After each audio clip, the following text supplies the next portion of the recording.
நம்ம வீட்டில் இன்னைக்கு கொண்டக்கடலை தீயலுங்க. இந்த தீயல் வச்சாலே நம்ம வீட்டில் சாப்பாடு மீதி வராது, அந்த அளவுக்கு சுவையாக இருக்கும். எப்படி பண்ணாங்கன்னு பார்த்தலாம். ஒரு பேனில் 1.5 டீஸ்பூனுக்கு தேங்காய் எண்ணெய் ஊற்றுனாங்க.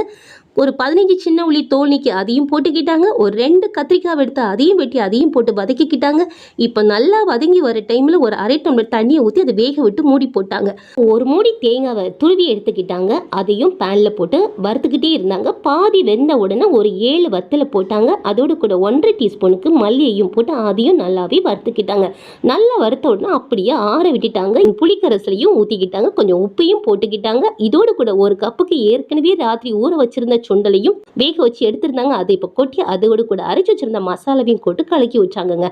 தாளிப்புக்காக ஒரு 1.5 டீஸ்பூனுக்கு ஆயில் ஊற்றி அதில் கொஞ்சம் சின்ன உள்ளியும் போட்டு நல்லா வதக்கிக்கிட்டு கொஞ்சம் கருவேப்பிலையும் போட்டு அப்படியே முடிச்சிட்டாங்க. தாளிப்பு தூக்கி அப்படியே தீயில கொட்டினாங்க. பசி தானவே வந்துடுச்சு. வாங்க நம்ம எல்லாரும் சேர்ந்து சாப்பிடுவோம்.